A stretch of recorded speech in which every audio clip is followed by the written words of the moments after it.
बहू जब करने लगी मनमानी। रोज की तरह सुबह आंगन को साफ करती हुई माजी ने नीलम को जोर से आवाज लगाई, बहू आज नाश्ते में पोहा बना लो, बच्चे भी खा लेंगे। अब वे बहू तो पहले से ही तवे पर पराठे सेक रही थी। नीलम बोली, मां नन्ही बुलबुल तो एक खा भी चुकी थी और रोहन को बस परोस रही हूँ। अब बहू ने आवाज लगाई, माजी आलू के पराठे बन गए हैं, आकर खा लीजिए आप भी। अब ये सुनते ही माजी ने दबे स्वर में कहा, अब हमसे कौन पूछता है भाई, सब अपनी अपनी मर्जी करते हैं। खैर अब तो ये रोज का था। माजी बात बात पर बहू को सिखाने की कोशिश करती और बहू तो बस अपने मन की ही सुनती थी। बहू नहाने से पहले रोहन की मालिश कर देना। तो वहीं नीलम बोली, माजी वो तो कब का नहा चुका है, अब कल कर दूंगी। अब बात बात पर माजी जो भी काम कहती नीलम या तो उससे उल्टा करती या फिर करती ही नहीं।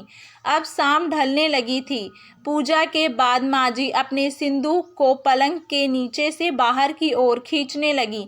तभी नीलम कमरे के पास से गुजरी और उसकी नज़र माजी पर गई। वो एकदम कमरे में दाखिल हुई और बोली, माजी क्या कर रही हैं आप, इतना भारी सिंदूक अकेले निकाल रही हैं। और ये कहते हुए सिंदूक निकालकर पलंग पर रख दिया। आपको पहले भी मना किया है कि बुला लिया कीजिए। अब माजी मन ही मन बहू की चिंता देखकर खुश होने लगी और कहा, चल अगली बार ध्यान रखूंगी। सिंदूक को खोलते हुए धीमे से बोली, गर्म कपड़े पता नहीं कहाँ रख दिए मैंने। सिंदूक खोलते ही सबसे पहले माजी को एक सूखे लाल रंग की साड़ी रखी नजर आई। अब बहू भी पास में ही खड़ी थी। उसने झट से पूछा, माजी ये कौन लाया। माँ ने बोला, अरे तुम्हारे पिताजी जब औरंगाबाद गए थे तब लाए थे, मैंने बस एक ही बार पहनी है, सोचती हूँ छुटकी बहू को दे दूंगी। अब ये सुनते ही नीलम बहू फिर से गुस्से में तिलमिलाई और मन ही मन कहते लगी कि काम मैं करूँ सारा दिन और तोहफे लेते वक्त छुटकी बहू याद आती है।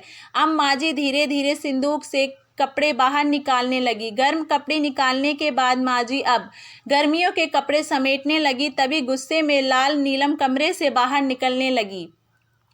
तभी माजी ने आवाज लगाई, बहू रानी कहाँ चली, जरा रुक देख तो सही, ये बनारसी साड़ी तुझ पर कैसी लगेगी।